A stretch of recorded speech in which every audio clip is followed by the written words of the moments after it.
SSSS.Gridman and Dynazenon are two recent anime tailored for 90s kids, but in a format that open-minded younger anime fans would also enjoy.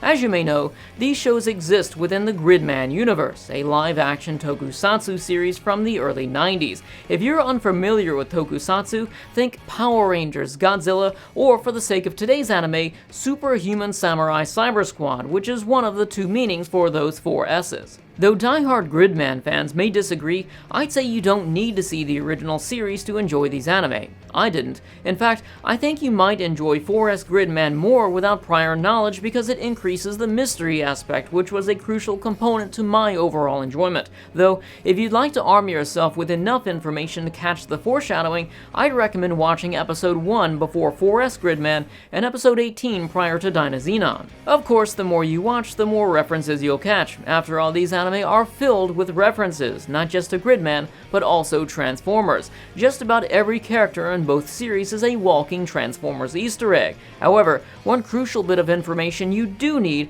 is to have an understanding of what tokusatsu looks like so the action scenes won't be jarring. To the uninitiated, combat in these anime may look like a sweaty underpaid Japanese guy in a constricting rubber monster suit knocking over cardboard buildings and kicking around toy cars, but that's how it's supposed to look. It's not a flaw, it's a design choice. While this may not be to your liking, rest assured these anime come from many of the same people who created Gurren Lagann, and it shares much of its high-energy combat. Additionally, the power creep progresses at blazing fast speeds. While fights may start slow, they pick up pace as characters become accustomed to their abilities, discover new weapons, and transformations. In relation to each other, 4S.Gridman and Dynazenon only appear to be connected by a side character who exists in both shows.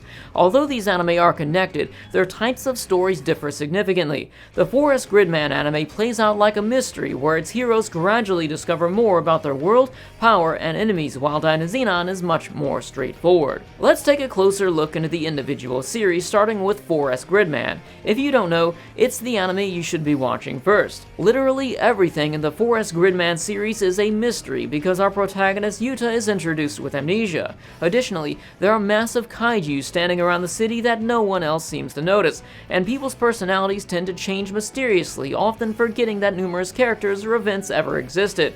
I can't say much more about its plot than this without ruining its mystery, but this is the type of narrative that likes to focus on its several antagonists. In fact, I'd say the antagonists are more important and receive greater development than even our heroes in this series. This will likely be a point of contention among many viewers, because on the one hand, people love when the antagonists receive development, but on the other, the protagonists are incredibly bland. The ironic thing about this anime is that there is a justifiable spoiler reason for why the heroes are so one-dimensional. However, I think they could have just written around it and found a better way to make the heroes dynamic without creating plot holes, though that might require its runtime to be doubled. Regarding its four antagonists, I thoroughly enjoyed watching two of them develop as they were my favorite characters. One reminds me of Viral from Gurren Lagann, so you've got that to look forward to if you were a big fan of his. Unfortunately, the third only existed for exposition purposes around the halfway point, and the fourth is expectedly shallow considering who he represents within the 90s TV series. Overall, 4S.Gridman introduces a fascinating world alongside several interesting villains. Unfortunately, the protagonists are a bit on the bland side, but this also rings true for what I've seen of the original TV Gridman. There are slight bits of humor and sex appeal, but the main reason anyone decides to watch this anime will be for the kaiju fights, and in that regard, it doesn't disappoint as there are numerous design changes, transformations, and powers to be discovered along the way. While I usually dislike CG animation, especially for battles, I wasn't bothered by this anime due to how it was directed and how not all of it is actually CG, just certain parts of it. It was action-packed, and I was too busy enjoying myself to pick apart the animation. I give 4S.Gridman a 7.5 out of 10. Although I think it's okay to watch this anime without prior knowledge of the original series, there is a common misunderstanding regarding its ending that is demonstrably incorrect, so to rectify this misconception that will likely hinder your subsequent enjoyment of Dynazenon, I'll just say this: watch past the final credits and no, it's not a dream. If you're still stuck, then watch episode 1 of the original series, and that should be enough to give you a basic understanding. 4S Dynazenon is much more straightforward by comparison. From the very beginning, a clear line is drawn between good and evil, and it stays that way through the remainder of the series despite a few morally gray situations. However, what this anime loses with its simplistic plot, it gains with character development. Not only does Dynazenon offer a wider range of characters who receive greater development than 4S.Gridman, but some of these characters have dramatic backstories which can definitely pull on your heartstrings. I enjoyed watching Yume's progression as she starts off indifferent but slowly warms up to reveal a mystery she's facing regarding her sister's death. We're along for the ride as she and Yomugi bond over these events and flourish what I would consider to be one of the better school romances I can remember. It's unfortunate because Yomugi remains the same type of self-insert protagonist featured in 4S.Gridman.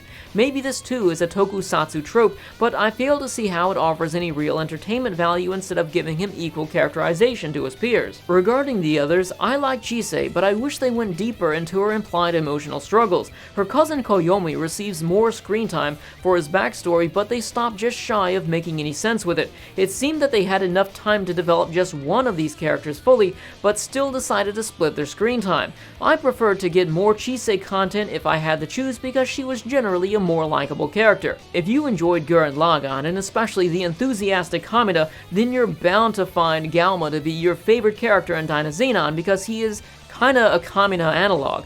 Galma is a 5,000-year-old dude whose backstory ties him to episode 18 of the original TV Gridman series as well as the antagonist, the Kaiju Eugenesis. I also found this group to be interesting, but sadly we only witnessed portions of their stories and virtually nothing regarding their motive, so they came off like one-dimensional villains who just wanted to kill everyone using Kaiju. It's truly a shame because I thought they were badass and I expected more considering their connection to Galma as well as the tone set within 4S.Gridman and its focus on their antagonist. Regarding its action, I enjoyed Dynazenon much more. These fights were faster paced, animated better, and had a more significant impact on the overall plot considering their physical impact on their environment. There were even times when the results of these battles became the catalyst for our hero's progression. I grew up on Power Rangers, Voltron, and Transformers, so Dynazenon was by far my favorite aesthetically. I loved watching their numerous transformation sequences and how they remixed this one song like 4 different ways, so you always had that theme song level of excitement but with different tones fitting various situations. Additionally, there were far more mech combination possibilities than I care to count, all of them having their own purpose and fighting style, each one surpassing the last until they become downright majestic. Overall, I consider Dynazenon to be an improvement upon 4S.Gridman because I felt involved with the heroes' lives. While I appreciated the mystery in the previous anime, having well-developed characters and emotionally heated battles makes for a much more enjoyable experience for this type of anime and somewhat makes up for its bland plotline. While it features a thrilling and emotional conclusion, I felt that its final conflict was a bit rushed considering it was a random power reveal that came out of left field. You can discover this early on if you pay close attention to a character's dialogue and appearance. Still, that only explains the what, not the why or the how. Ironically, both of these anime managed to compensate for each other's shortcomings.